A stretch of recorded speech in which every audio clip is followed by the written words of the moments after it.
సమస్తమును మీ ఆధీనములో ఉంచుకున్న గొప్ప దేవా, మా మధ్యన సంచరించుచున్న గొప్ప దేవా, మిమ్మల్ని మీరు అనేక రీతులుగా కనపరుచుకుంటున్న రీతిని బట్టి వందనాలు. ఇక్కడ కూడి వచ్చిన ప్రతి ఒక్కరిని బట్టి, ఆన్లైన్లో తమ గృహాల్లో మాతో పాటు ఆరాధనలో ఉన్న అందరిని బట్టి వందనాలు.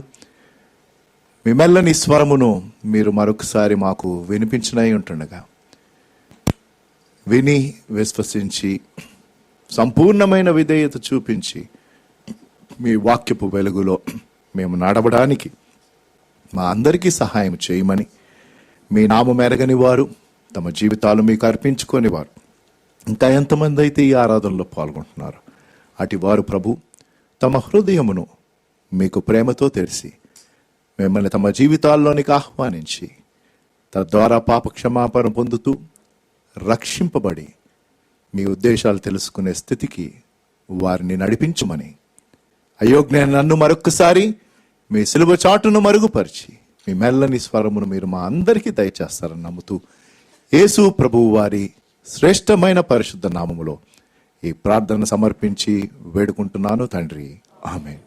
Praise the lord. దయచేసి కూర్చోండి. God bless you.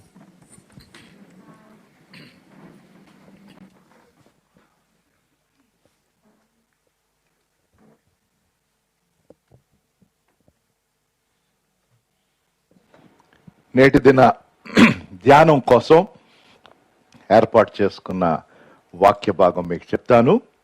చాలా పరిచయమైన వాక్య భాగము, చాలా చక్కని వాక్య భాగము, ఆదరణనిచ్చే వాక్య భాగము, ధైర్యమునిచ్చే వాక్య భాగము. యెషయా గ్రంథము. యెషయా గ్రంథము చాలా ప్రవచన మాటలతో నిండిన గ్రంథము, చాలా శ్రేష్టమైన గ్రంథము, పదే పదే ధ్యానం చేయవలసిన గ్రంథము మన వ్యక్తిగత బైబిల్ స్టడీస్లో. యెషయా గ్రంథము 43వ అధ్యాయం తీసిపెట్టుకోండి. అందులో కేవలము మొదటి 4 వచనాలు మట్టుకే మనము ఈ ఉదయకాల సమయమున ధ్యానం చేయనై ఉన్నాం. చాలా చక్కగా 42వ అధ్యాయము ఆఖరి వచనాల నుంచి 43వ అధ్యాయానికి పరిశుద్ధాత్మ దేవుడు నడిపిస్తాడు. చాలా గంభీరం. ఎందుకు ఆ మాటలు చెప్తున్నా అంటే ఆ సందర్భాన్ని అర్థం చేసుకోవాలి. 42వ అధ్యాయం ఎండ్ అవుతా ఉన్నప్పుడు, అఫ్ కోర్స్ నేను అదంతా చదివించను, కానీ మీరు తర్వాత చదువుకోండి. దాని ముందు వచనాలు, ఆ ముందు అధ్యాయాలు కూడా మీరు చదివితే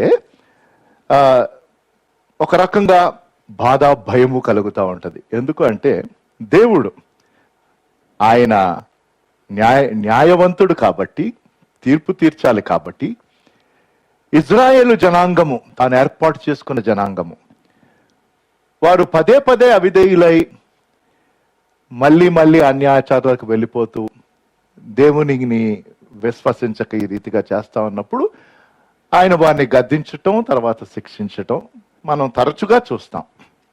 అవే మాటలు మనకి 42వ అధ్యాయం ఎండ్లో కనిపిస్తాయి. ఆ కఠినమైన తీర్పు గురించి దేవుడు మాట్లాడి 43వ అధ్యాయం ప్రారంభంలోనే తన కనికరం గురించి మాట్లాడతాడు. హల్లెలూయా. అంటే ఎంత గంభీరము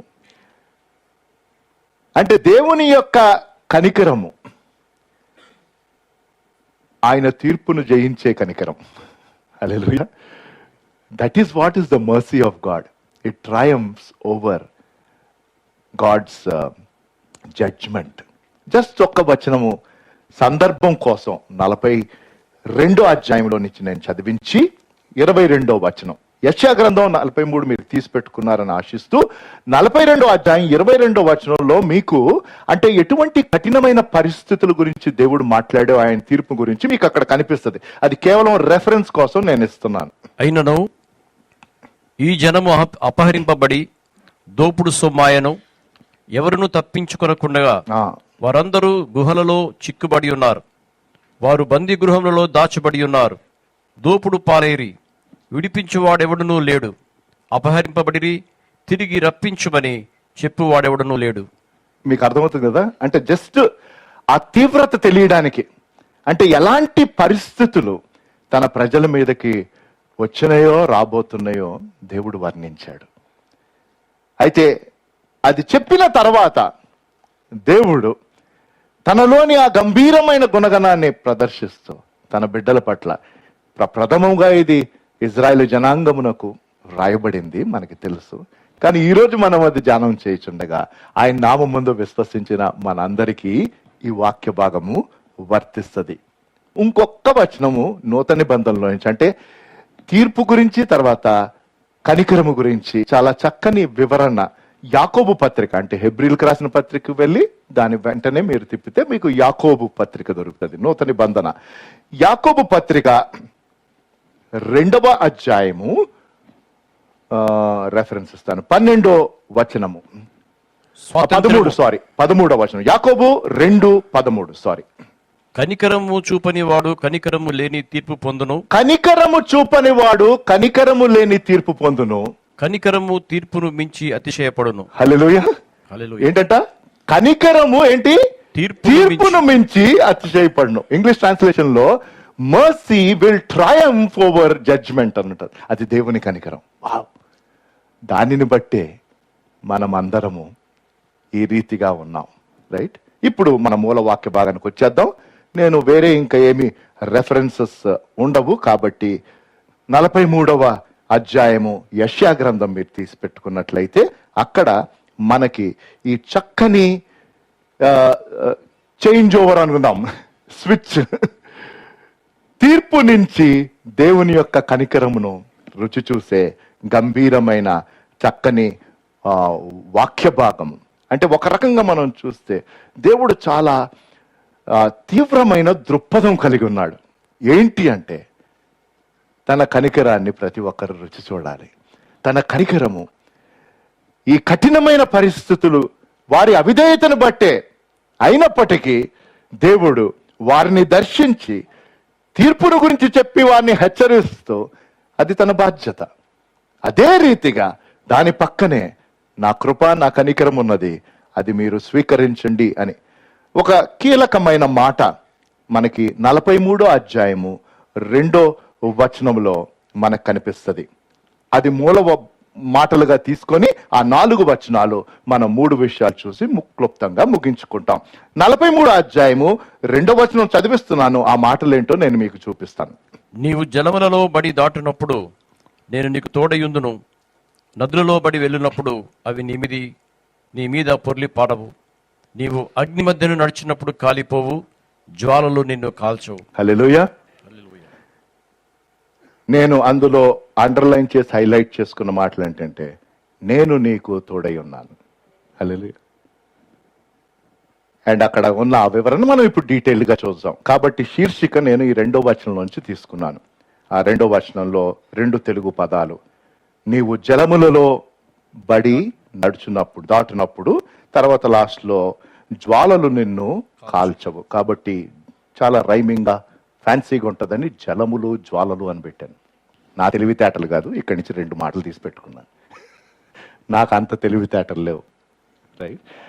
సో ఏంటో అనుకుంటే టైటిల్ యెషయా గ్రంథం 43వ అధ్యాయం 2వ వచనంలో జలముల గుండా మనం పడి వెళ్తాం, జ్వాలల్లో కూడా వెళ్తాం, కానీ ఏంటిది? మనం మునిగిపోము, మనం కాలిపోము. ఎందుకు? ఆయన నాకు తోడై ఉన్నాడు. హల్లెలూయా చెప్తారా? ఆయన నాకు తోడై ఉన్నాడు. కాబట్టి ఈ శ్రేష్టమైన వివరణ, దేవుని యొక్క కనికరము గూర్చిన వివరణ ఒక్కొక్క వచనంగా మనం చూసి 3 విషయాలు మనం ఇవాళ నేర్చుకుందాం. మొదటిది, కాబట్టి ఇప్పుడు 43వ అధ్యాయంలోని మొదటి వచనం చదివిస్తున్నాను. ఐజయా 43:1. అందులోని కీలకమైన 4 విషయాలు ఉన్నాయి. 4 విషయాలు, ఒక్కొక్క సెంటెన్స్ అంత బ్యూటిఫుల్ అండి. కానీ మీకు ఒక అవుట్లైన్ గా నేను మీకు చెప్పేస్తాను, తర్వాత మీరు ధ్యానం చేయండి. చాలా చక్కగా దేవుడు మనతో మాట్లాడతాడు. అయితే యాకోబు నిన్ను సృజించిన వాడు అగు యెహోవా, ఇశ్రాయేలు నిన్ను నిర్మించిన వాడు ఇలాగ సెలవిచ్చున్నాడు, నేను నిన్ను విమోచించి ఉన్నాను, భయపడకము, పేరు పెట్టి నిన్ను పిలిచి ఉన్నాను, నీవు నా సొత్తు. ఈ ఒక్క వచనం చాలండి ఒక గంట వాస్తవానికి. అంటే అంత లోతైన మాటలు, చాలా గంభీరమైన ఆధ్యాత్మిక సత్యాలు అందులో ఉన్నాయి. కానీ ఆ పై నుంచే మనం చూస్తే కూడా మనకు కొన్ని చాలా కీలకమైన విషయాలు అర్థమవుతాయి. అయితే ఈ మొదటి వచనానికి నేను తీసుకున్న ఆ టైటిల్ అని లేకపోతే సబ్ హెడింగ్ అని లేకపోతే point what ever way you want right down, అందులో ఉన్న మాట విమోచించి ఉన్నాను. ఎందుకంటే అది కీలకం. ఇంకా కొన్ని కీలకమైన మాటలు ఉన్నాయి కాబట్టి అరడజన్ టైటిల్స్ ఇవ్వలేం కదా. కాబట్టి మొదటిది రిడెంప్షన్, తెలుగులో విమోచన. విమోచన గురించి దేవుడు ఇజ్రాయేల్ జనాంగంతో మాట్లాడుతూ, తాను ఏర్పరచుకున్న జనంతో మాట్లాడుతూ, ఈ రోజు మనం ఆ వాక్య భాగమును ధ్యానం చేయుచుండగా సందర్భాన్ని మనం అర్థం చేసుకున్నాం.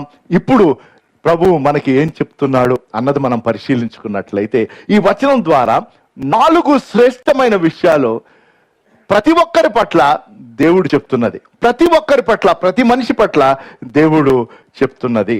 మొదటిది ఆ 43వ అధ్యాయం మొదటి వచనంలోని మొదటి భాగం చూస్తే, అయితే యాకోబు అని ఉంది. అక్కడే అయిపోవాలి మనం ఒక నిమిషం. ఎందుకు అంటే మనకి తెలుసు, యాకోబు అనగానే ఏం గుర్తు రావాలి మనకి? మోసగాడు. గట్టిగా చెప్పండి, మోసగాడు. తల్లి గర్భంలో నుంచి బయటకు వస్తున్నప్పుడే కాలు పట్టుకున్న క్యాండిడేట్ ఈయన కదా. అక్కడి నుంచి స్టార్ట్ అయింది తన ఫైట్ చేయటం. కాబట్టి యాకోబు జీవితం అంతా మనం చూడట్లే. కానీ దేవుడు ఏమంటున్నాడంటే, అక్కడ మీరు చూస్తే అయితే, అది లింక్ అన్నమాట. అయితే అంటే ఏంటి? మేము జస్ట్ 42వ అధ్యాయంలో 22వ వచనం చూపించాను. మీరు యాక్చువల్గా 23, 24, 25 చదువుకుంటే దేవుని తీర్పు గురించి, ఆ మాటలన్నీ దేవుని తీర్పు గురించే. మీ అవిధేయతను బట్టి, మీరు చేస్తున్న పనులను బట్టి నేను ఈ రీతిగా మిమ్మల్ని తీర్చవలసి ఉన్నది. అయితే, మీకు అర్థమవుతుంది ఎంత గంభీరమో ఆ మాట. అయితే యాకోబు బదులు పీటర్ అని నేను పెట్టుకోవాలి, మీరు మీ పేరు పెట్టుకోవాలి. ఏమంటాడు ఆయన? నేను నిన్ను ఏం చేశాను? హల్లెలూయా చెప్తారా? ఏ భేదము లేదు, అందరూ పాపము చేసి దేవుడు అనుగ్రహించి మహిమను కోల్ప. తల్లి గర్భంలో ఉన్నప్పుడే మనము పాపములో ఉన్నవారము, పాపములో మనము జన్మించాం. రైట్? మీకు అర్థమవుతుందా? అయితే దేవుడు ఏమంటున్నాడంటే, తను అక్నాలెడ్జ్ చేస్తున్నాడు. మీకు అర్థమవుతుందా? అందుకని అది లోతైన గంభీరమైన సత్యం. So God is telling. అంటే మీరు జస్ట్ అక్కడ చిన్న పాయింట్గా మీరు రాసుకోవాలంటే, మొదటిది మీరు అంతే సబ్ పాయింట్గా విమోచనాన్ని రాసుకున్నాం. దాని తర్వాత మనం చూడాల్సింది ఏంటంటే, ఆయన నన్ను సృజించాడు. అక్కడే ఉంది కదా మాట, నిన్ను సృజించిన వాడు యెహోవా. ఇంగ్లీష్ లో క్రియేటెడ్, తెలుగులో సృజించాడు. దేవుడు నన్ను సృజించాడు. దేవుడు ప్రతి ఒక్కరిని సృజించాడు. హల్లెలూయా. అందుకని అన్నాను, ఇది అందరికీ వర్తిస్తుంది, అందరికీ వర్తిస్తుంది. ఈ క్షణాన్ని ఎంతమంది అయితే భూలోకంలో సజీవ లెక్కలో ఉన్నారో, ఈ క్షణాన్ని ఎంతమంది అయితే భూలోకంలో పడుతున్నారో, వారందరినీ దేవుడు సృజించిన వాడు. వారు అందరూ ఎవరు? వారు అందరూ యాకోబు. అంటే ఏంటి? వారు పాపపు నైజములో పుట్టిన వారు. If you can just pray for uncle. నన్ను నెమ్మదిగా మీరు తీసుకోండి. కాంగ్రిగేషన్ ఉన్న వాళ్ళందరూ ఒక్క నిమిషం దయచేసి ప్రార్థన చేయండి. జస్ట్ వెనకాల చూడొద్దు. మనం అందరం కళ్ళు మూసుకుందామా for just a minute? Uncle కోసం why don't you just offer a small prayer మనసులో అక్కడ ఉన్న అంకుల్ని.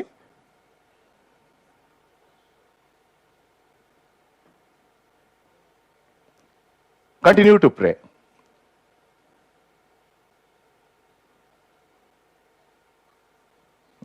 ఒకవేళ నెమ్మదిగా if uncle can walk, you please continue to pray. Help చేసి కిందకి తీసుకెళ్ళగలుగుతారా? ఒకవేళ కంటిన్యూ టు ప్రే.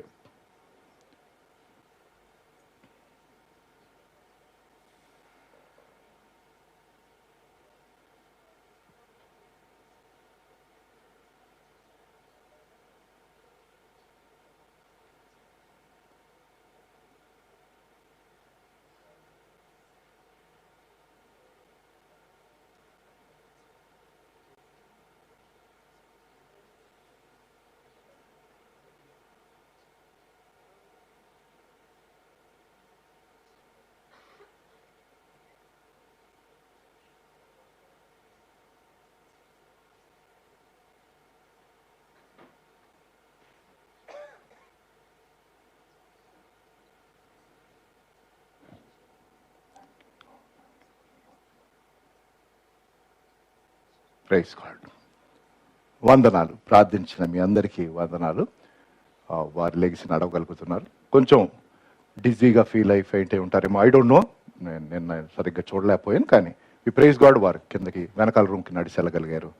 దేవుడు చూపిన కృప నిమిత్తము కనికరం నిమిత్తం దేవునికి వందనాలు. యాకోబు నేను నిన్ను ఏంటి సృజించాను. వావ్, ప్రతి ఒక్కరిని దేవుడు సృజించాడు. సో హీ క్రియేటెడ్ అస్.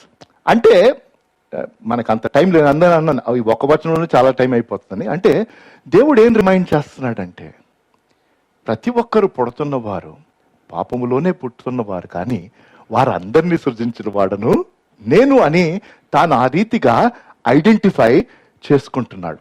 అయితే బ్యూటీ ఏంటంటే అందుకనే అన్నాను ఆ చేంజ్ టక్కు మనకు అనిపిస్తుంది. నెక్స్ట్ లైన్ మనం వెళ్తే యాకోబు అన్నాడా ఏమన్నాడు? ఇశ్రాయేలు. హల్లెలూయా అని చెప్తారా గట్టిగా? అంటే మీకు అంత ఎక్సైట్మెంట్ లేవో నాకు. ఎంత కాంట్రాస్ట్ చూడండి. యాకోబు నేను నిన్ను సృజించాను, ఇశ్రాయేలు నేను నిన్ను నిర్మించాను.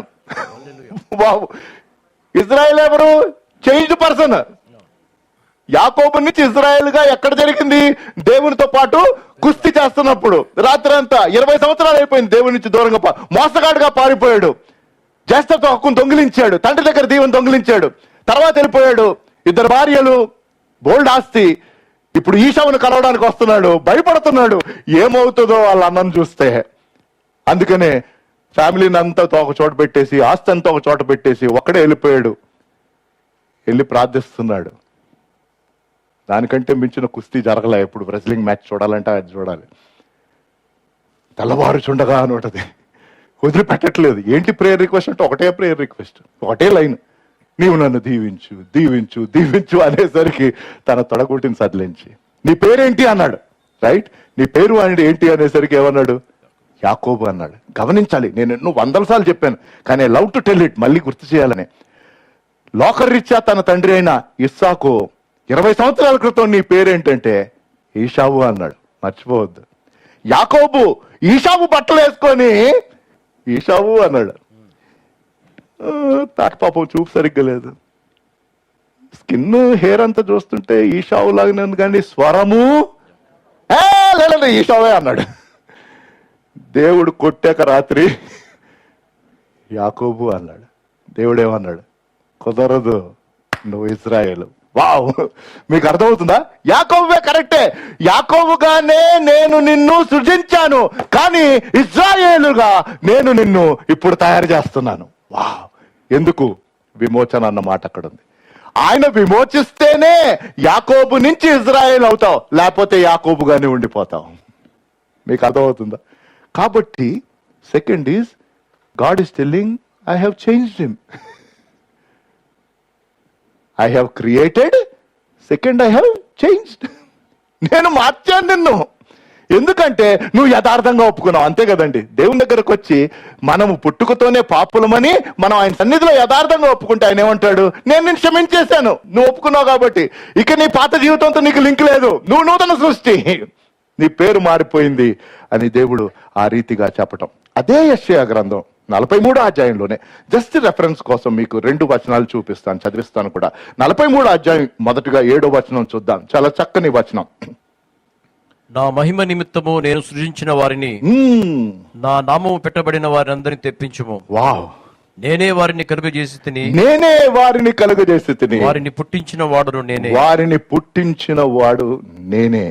మరొక వచనము 21వ వచనం, అదే అధ్యాయం 43వ అధ్యాయం 21వ వచనం. నా నిమిత్తము నేను నిర్మించిన నా జనులు నా స్తోత్రమును ప్రచురం చేయుదురు. రైట్.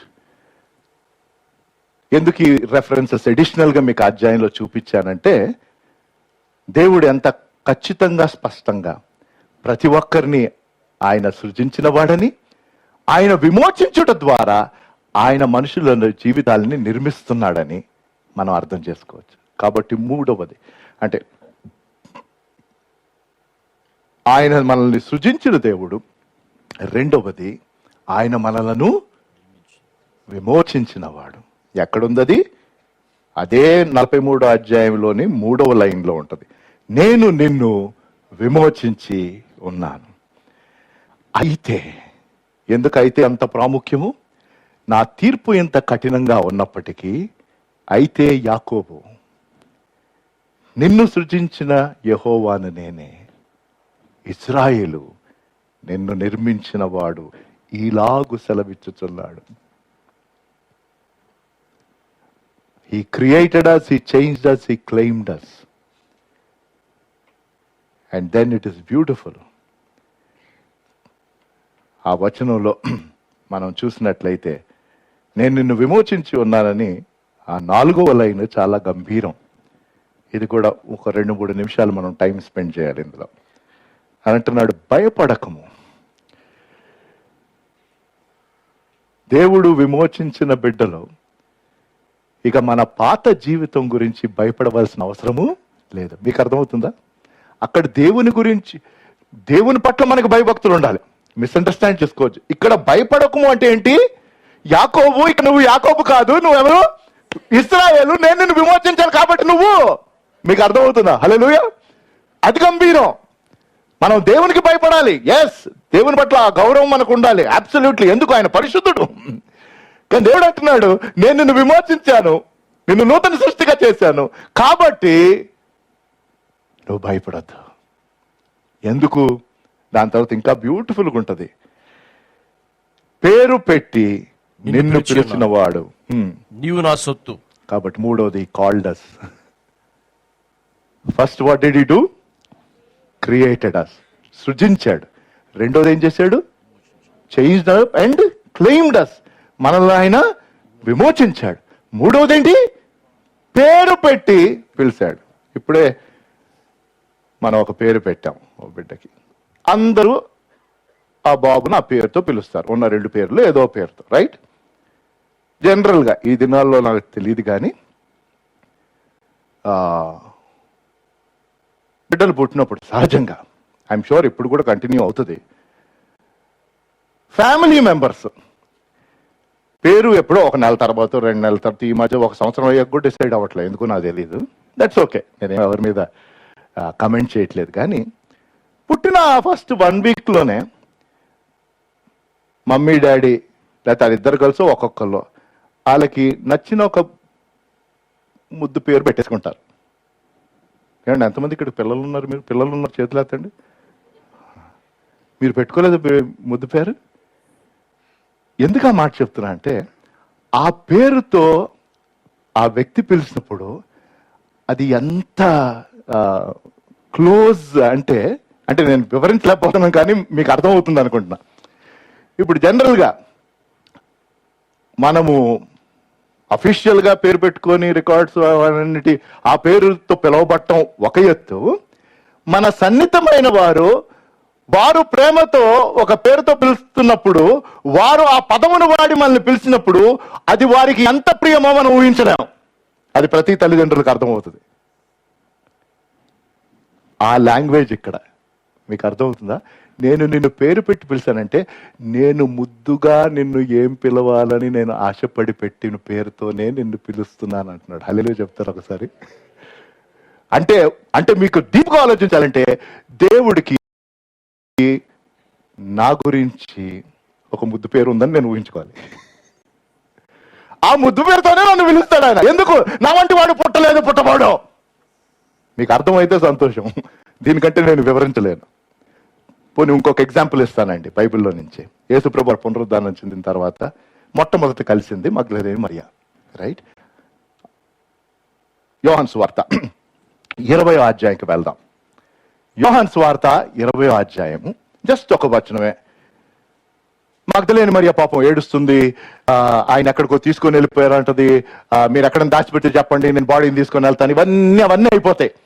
యేసుప్రభు వచ్చి మాట్లాడుతూ ఉంటే తను అనుకుంటది తోటమాల అంటది. ఇవన్నీ అయిపోయాక యేసుప్రభు ఇంకా పాపం కన్నీరు గారుస్తూ ఉంటది, ఆయన గుర్తించదు. అప్పుడు చూడండి 16వ వచనం, 20వ అధ్యాయం, యోహాను సువార్త 20వ అధ్యాయం 16వ వచనం. జాన్ 20:16. యేసు ఆమెను చూచి మరియా అని పిలిచాను. హల్లెలూయా. వెంటనే చదివేసే బ్రదర్, సారీ. మరియా అని ఆమెను పిలిచెను. ఆమె ఆయన వైపు తిరిగి ఆయనను హెబ్రీ భాషతో రబ్బూని అని పిలిచాను. ఆ మాటకు బోధకుడు అని అర్థం. అప్పటి వరకు గమనించండి, అప్పటి వరకు యేసుప్రభు వారితోనే మాట్లాడుతుంది, కానీ యేసుప్రభు వారిని గుర్తించలా. పునరుద్ధానం చెందిన శరీరంలో ఉన్నాడు.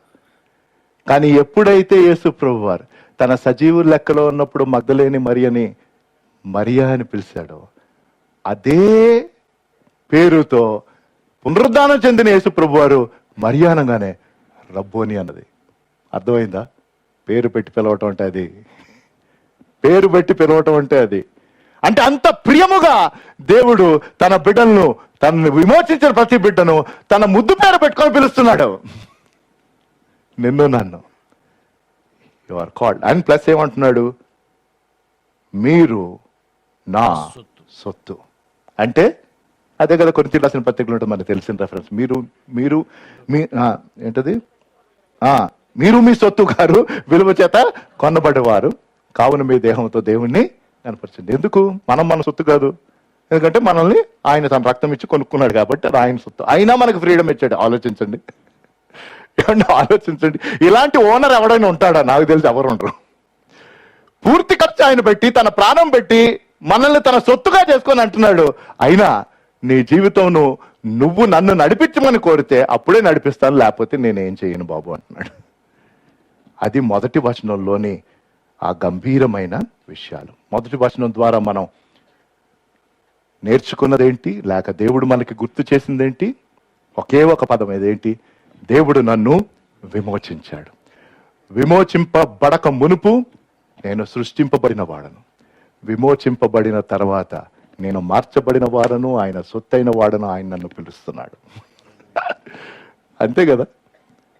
మన ఎవరో వెళ్ళే వాళ్ళని మన పిల్లలకి పెట్టిన ముద్దు పేరుతో వాళ్ళని ఎవరిని పిలవం. ఒట్టి మన కుమారుడినే మనం ముద్దుగా ఏ పేరైతే పెట్టుకున్నామో, లేకపోతే కుమార్తెనో ఆ పేరుతో, లేకపోతే ఈ పేరుతోనే మనం పిలుస్తాం. రైట్? ఎవరన్నా అమ్మా మీరు అది సైలెంట్లో పెట్టుకోండి, ఎవరైనా హెల్ప్ చేయండి.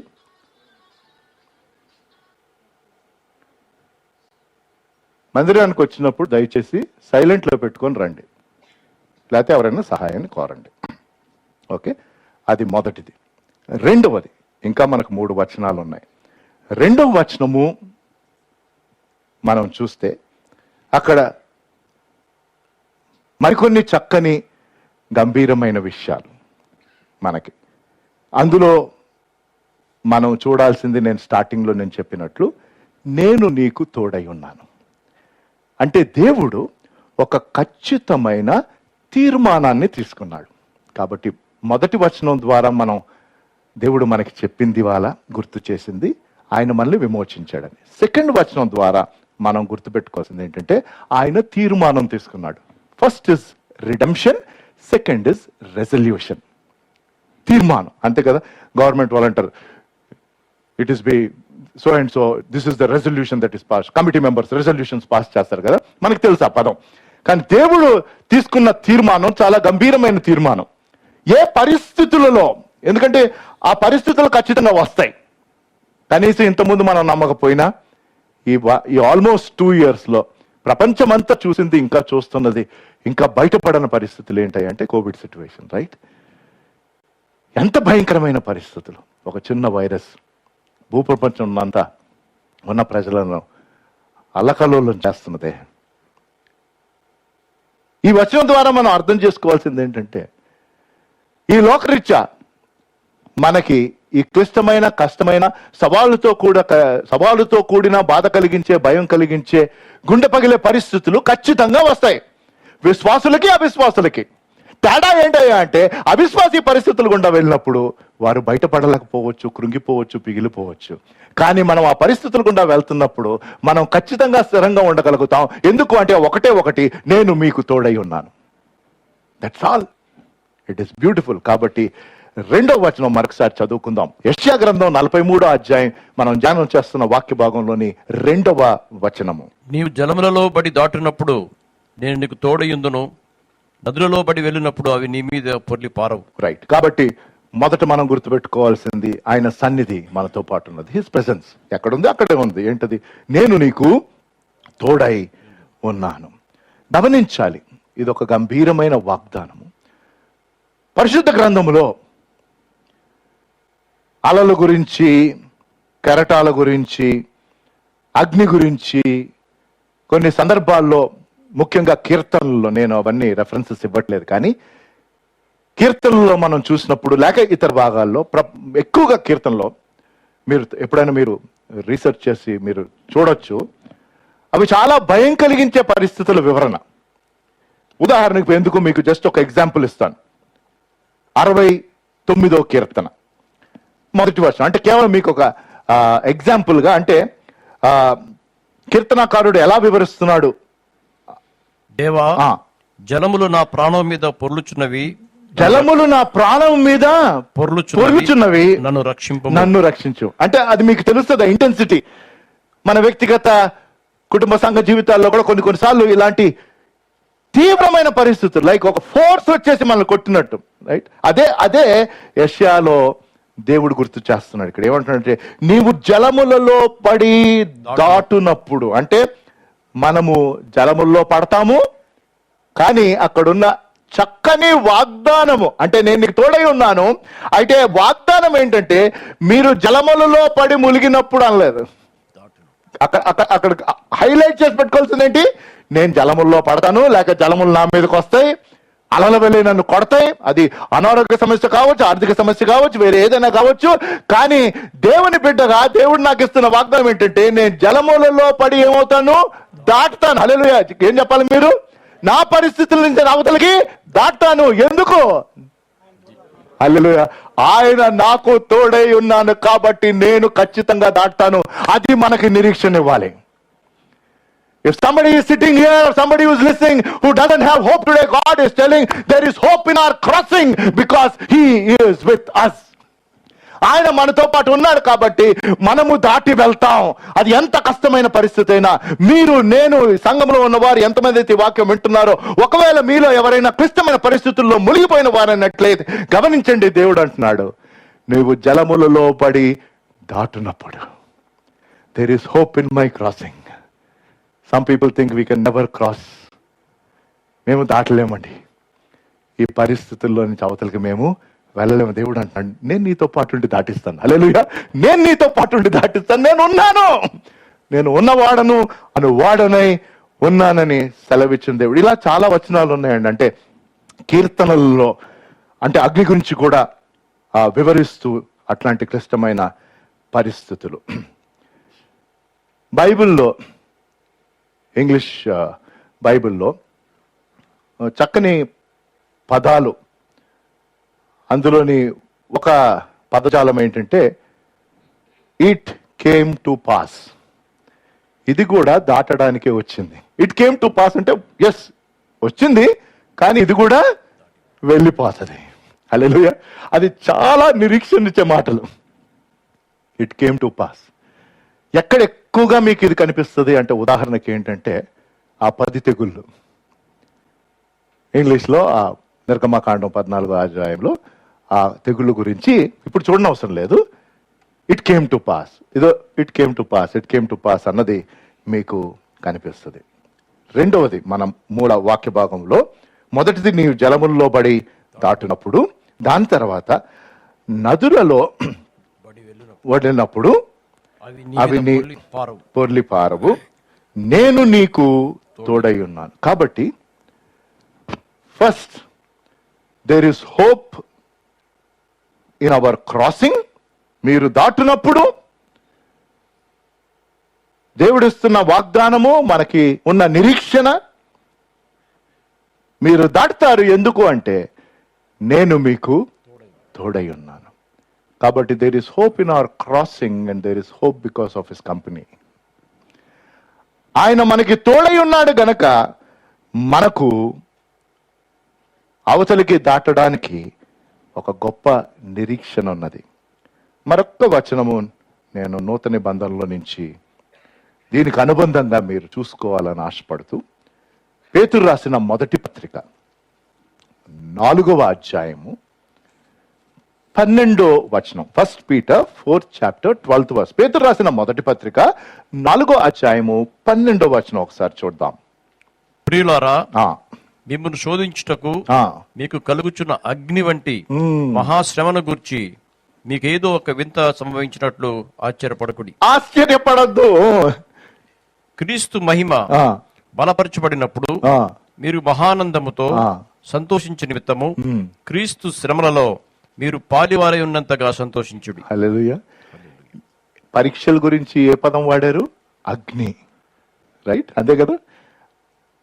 అగ్ని వంటి పరీక్షలు మీకు వచ్చినప్పుడు మీరు ఆశ్చర్యపడొద్దు అన్నాడు. అదే ఇక్కడ దేవుడిస్తున్న వాగ్దానం. మన మూల వాక్య భాగం మళ్ళీ మనం రిటర్న్ వచ్చేస్తే 43వ అధ్యాయం 2వ వచనంలోని నెక్స్ట్ భాగము, నీవు అగ్ని మధ్య నడుచునప్పుడు కాలిపోవు. అంటే జస్ట్ ఊహించుకోండి. ఫస్ట్ పాయింట్, అగ్నిలో నడిచే అంత సీన్ ఉందా?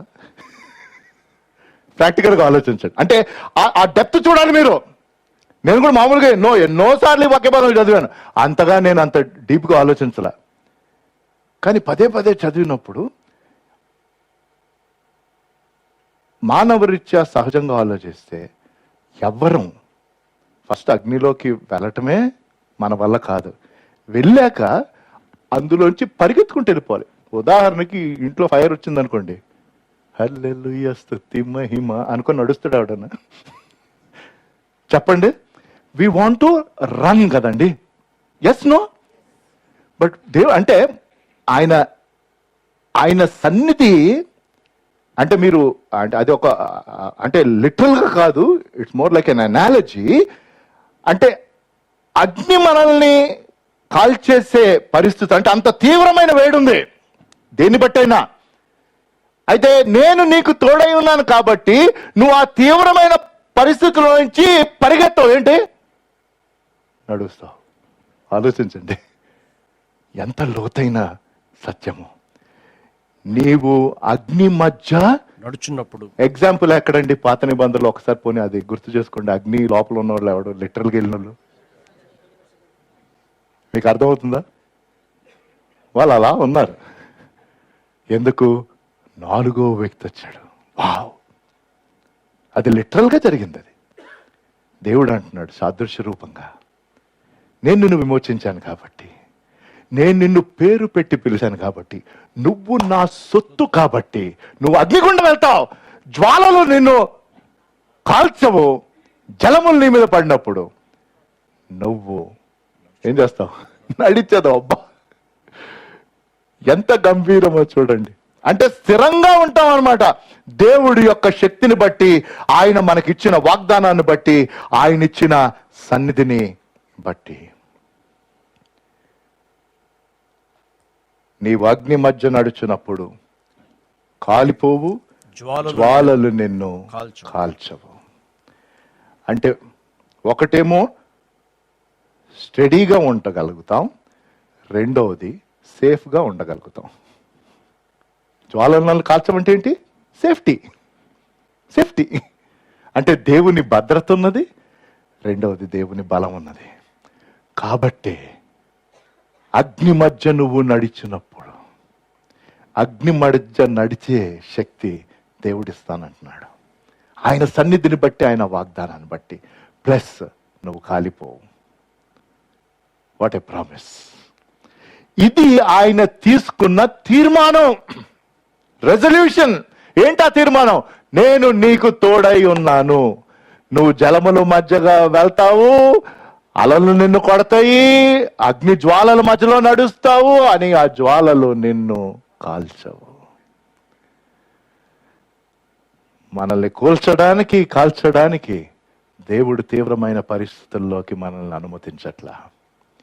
మనల్ని స్థిరపరచడానికి, మనల్ని కాపాడడానికి ఆయన సన్నిధినిచ్చి ఆ గంభీరమైన అనుభవం ద్వారా తనను తాను బయలుపరచుకోవడానికి. It's a very fierce experience, fearful experience. Nobody would like to go through such kind of painful situation. Correct కదండి? యథార్థంగా మనం దేవుని సన్నిధిలో పరిశీలించుకుంటే ఎవరు అట్లాంటి క్లిష్టమైన పరిస్థితులు గుండా వెళ్ళాలని ఎవరు ఆలోచించరు. కానీ దేవుడు తన సొత్తుగా నిన్ను నన్ను ఆయన చేసుకున్న కారణాన్ని బట్టి ఒక గంభీరమైన అనుభవం దేవుడు నీకు నాకు ఇచ్చి ఇంకా మనల్ని పరిశుద్ధపరిచి స్వచ్ఛం చేయాలని ఆయన ఆశపడి ఏ ఉద్దేశంతో ఆయన అనుమతించినట్లయితే గమనిద్దాం.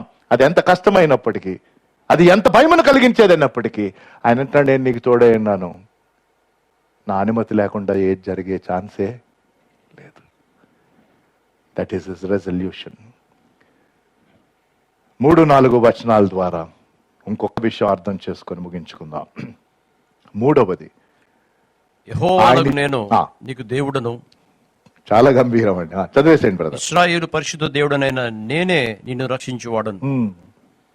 నీ ప్రాణ రక్షణ క్రయముగా ఐగుప్తును ఇచ్చి ఉన్నాను, నీకు బదులుగా కూషును సేబాను ఇచ్చి ఉన్నాను. దేవుడు తన విమోచన గురించి మాట్లాడి 2వ వచనంలో తాను తీసుకున్న తీర్మానం చెప్పి 3, 4 వచనాల ద్వారా మనకి భరోసా ఇస్తున్నాడు, హామీ ఇస్తున్నాడు, రీఅష్యూరెన్స్. తిరిగి తాను గుర్తు చేస్తున్నాడు. ఏ రీతిగా గుర్తు చేస్తున్నాడు అంటే అసలు తను ఎవరో ఒకసారి జ్ఞాపకం చేస్తున్నాడు. హల్లెలూయా. తను ఎవరో ఏంటి తన గురించి ఆయన చెప్పింది అంటే తనకున్న మొదటిది గంభీరమైన పేరు, ద లాఫ్టీ నేమ్. గంభీరమైన నేము, ఆ పేరు ఏంటి? ఆ పేరు యెహోవానగు నేనే నీకు దేవుడను. యెహోవానగు నేనే నీకు దేవుడను అంటే దాని ద్వారా మనం అర్థం చేసుకోవాలంటే ఆయన నామము అతి శక్తివంతమైన నామం. అందుకనే ఆయన గురించి సర్వశక్తిమంతుడు, సర్వాధికారి అని ఉంటుంది. God's name, the name of Jehovah, God the Father, Son and the Holy Spirit, త్రియేక దేవుని పేరు అతి శక్తివంతమైన పేరు, పవర్ఫుల్. ఆయన కంటే శక్తివంతమైన పేరు, ఆ పేరుకి ముడిపడి ఉన్న లక్షణాలు, ఆ వ్యక్తిత్వం మరి ఎవరికి చెందదు. అదే కాకుండా శక్తివంతమైన పేరు మట్టుకే కాకుండా ఆ 3వ వచనంలోని 2వ లైన్లో యెహోవానగు నేనే నీకు దేవుడను, ఇశ్రాయేలు పరిశుద్ధుడకు దేవుడినై నేను నిన్ను రక్షించాను. కాబట్టి powerful name, second pure name, holy name, పరిశుద్ధమైన పేరు దేవుని యొక్క పేరు. అయితే సందర్భంలో అంటే హిస్టరీ మనకు తెలియాలి, అదంతా నేను వివరించలేను. కానీ ఇశ్రాయేలు జనాంగముగా ఒక దేశంగా వారిని విమోచించడానికి దేవుడు అలనాడు చేసింది ఏంటంటే వేరే శత్రు జనమును ఆయన ఎక్స్చేంజ్ చేశాడు. అంటే వేరే వారిని, అక్కడ ఆ పేర్లు ఉంటాయి మనకి, ఎవరాళ్ళు? నీ ప్రాణమును రక్షించుట అంటే ఇది ఇజ్రాయెల్ జనాంగమునకు వర్తిస్తుందండి. ఆ సందర్భంలో వారిని రక్షించుటకు క్రయముగా క్రయముగా ఏమి ఇచ్చాడంట? ఐగుప్తుని ఇచ్చాను. తర్వాత ఏమన్నా? నీకు బదులుగా కూషును ఇచ్చాను.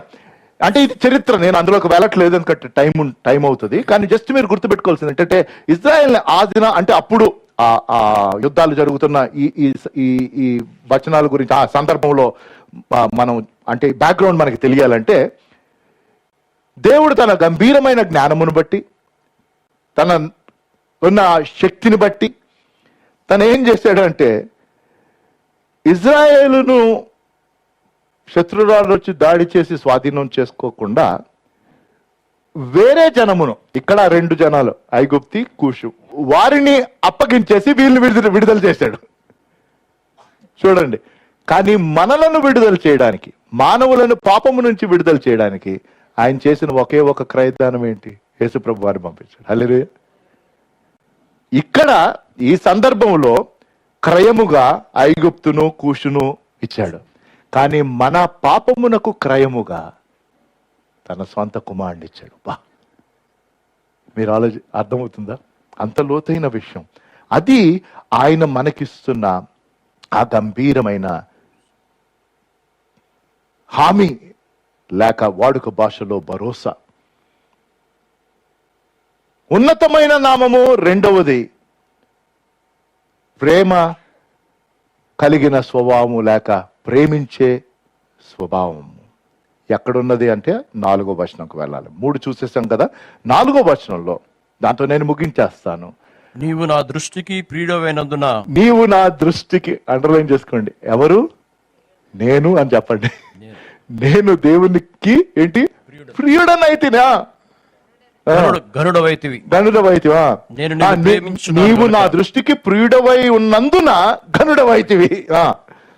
నేను నిన్ను ప్రేమించున్నాను గనుక, నేను నిన్ను ప్రేమించుచున్నాను గనుక నీకు ప్రతిగా మనుషులను అప్పగించున్నాను, నీ ప్రాణమునకు ప్రతిగా జనములను అప్పగించున్నాను. అంటే అది మళ్ళీ ఇశ్రాయేలు జనాంగమునకు సంబంధించినది. ఆ వివరణ మనకిచ్చి దేవుడు అంటున్నాడు, నా దృష్టికి నీవు ప్రియమైనందున నువ్వు ఘనుడవు అయితివి. గంభీరం. దేవుడు ఈరోజు ఈ చక్కని వాక్య భాగమును జ్ఞాపకం చేసి మన పట్ల ఆయనకున్న గంభీరమైన ఉద్దేశాలు, తీర్పు తీర్చవలసిన దేవుడు అంటున్నాడు. అవును, ఇది మీరు కలిగి ఉన్న అవిధేయతను బట్టి, మీ పాపపు జీవితమును బట్టి నేను తీర్పు తీర్చాలి. అయితే నా కనికరాన్ని కూడా చూడండి అంటున్నాడు. ఇక్కడ ఉన్న వారమందరము, ఆన్లైన్లో ఆరాధనలో పాల్గొంటున్న వారమందరం ఇంకా ఈ రీతిగా మనం ఉన్నామంటే అది దేవుని యొక్క మహాకృప, ఆయన కనికరం, మరొకటి కాదు. మరి అటువంటప్పుడు మనం దేవుని యొక్క గంభీరమైన ఉద్దేశాలను మనం తెలుసుకుంటున్నామా? లేక ఇశ్రాయేలు జనాంగం వలె మళ్ళీ పదే పదే అవిధేయులయ్యి అవిశ్వాసులుగా ఉంటూ ఆయనను గాయపరుస్తున్నామా? ఒక్కసారి ఆలోచించుకోవాలి. ఇంత గంభీరమైన వాగ్దానం, ఆయన సన్నిధి మనకున్నది, ఆయన వాగ్దానాలు మనకున్నాయి. ఆయన కంటే మించిన శక్తివంతుడు లేడు. మరి అటువంటప్పుడు మనం ఎందుకు భయపడాలి? దేవునికి మన పట్ల కలిగిన ఉద్దేశాలను మనం తెలుసుకొని, క్లిష్టమైన పరిస్థితులు ఒకవేళ మన జీవితంలో ప్రస్తుతం మనం అనుభవిస్తున్నా, మనము నడుచుకుంటా వెళ్ళగలగాలి, స్థిరముగా ఉండగలగాలి. ఎందుకంటే ఆయన మనకి తోడై ఉన్నాడు. విదేశాల్లో చాలా కాలం క్రితం ఒక సంఘటన జరిగింది. ఒక చిన్న కుటుంబం, చక్కని ఇల్లు, ఒకే ఒక కుమార్తె వారికి. ఆ బిడ్డ చిన్న బిడ్డగా ఉన్నప్పుడు ఒక పెద్ద అగ్ని ప్రమాదం వారి ఇంటిలో జరగగా ఇల్లు మొత్తం తగలబడిపోతా ఉంది. వీరు బయటకు వచ్చేశారు. తల్లి రియలైజ్ చేసింది, పాప ఇంకా గదిలోనే ఉంది. మంటలు ఎక్కువైపోయినాయి. ఆ తల్లి పరిగెత్తుకుంటా లోపలికి వెళ్ళి ఒక బెడ్షీట్లో తన కుమార్తెను చుట్టేసి తను పరిగెత్తుకుంటూ వచ్చి ఫస్ట్ ఫ్లోర్లో కిటికీ ఓపెన్ చేసి కింద ఉన్నవారికి బేబీని విసిరేసింది. ఎవరో పట్టుకున్నారు బేబీని రక్షణ. కానీ మంటలు ఎక్కువైపోయినాయి. ఆవిడ మళ్ళీ రిటర్న్ కిందకు వచ్చి బయటకు రావడానికి ఛాన్స్ లేదు. కాబట్టి కిటికీని మళ్ళీ ఓపెన్ చేసి, ఇది అప్పటికే ఎంతో మంటలు ఉన్నాయి కాబట్టి చేతులన్నీ కాలిపోయినాయి. అలాగే ఇంకా దిగాలని ప్రయత్నం చేసి తను జారిపోయి పడిపోయింది. పడిపోతున్నప్పుడు అక్కడ ఫెన్స్ అదంతా ఉండన్న కారణం చేత చేతులు మొత్తం అంతా చీరుకుపోయినాయి. హ్యాండ్స్ మొత్తం బర్న్ట్ కంప్లీట్లీ. ఆ సంఘటన ఆవిడ బ్రతికి బయటపడింది. చాలా చికిత్స చేశారు కానీ ఆ స్కార్స్, ఆ బర్న్స్ అవన్నీ అలాగే ఉండిపోయినాయి. ఆవిడ అప్పటి నుంచి ఎప్పుడు ఫుల్గా కవర్ చేసుకునేది చేతుల్ని ఇక్కడ దాకా, ఎప్పుడు గ్లవ్ అనండి ఏదన్నానండి. ఈ ఫ్యామిలీ అంటే వాళ్ళ హస్బెండ్కి తప్పించి ఇంకెవరికి ఈ విషయం తెలియదు. ఆ కూతురు చిన్న పాప తను పెరుగుతున్నప్పుడు ఎప్పుడు తన తల్లిని ఈ కబర్డే చూసింది కానీ ఎప్పుడు తన హ్యాండ్స్ని చూడలా. వచ్చిన తర్వాత అడుగుతున్నప్పుడు ఈవిడ ఏదో చెప్పేది, ఈ సంఘటన గురించి చెప్పలా, ఏదో చెప్పేది. ఎందుకు ఆ రీతిగా ఎప్పుడు తన కవర్ చేసుకుని ఉంటుందో.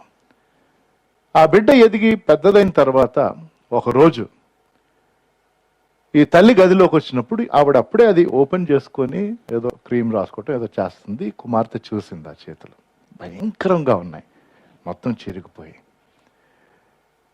ఆ కుమార్తె బిత్తరపోయి, మమ్మీ ఏంటిది, ఏం జరిగింది నీకు? ఇంక ఇప్పుడు వేరే స్టోరీ చెప్తే బాగోదని ఈ అసలు స్టోరీ చెప్పింది. అంటే తను చిన్న బిడ్డగా ఉన్నప్పుడు ఏ రీతిగా అలా జరిగిందో, అందుకనే అమ్మ నేను కవర్ చేసుకున్నా.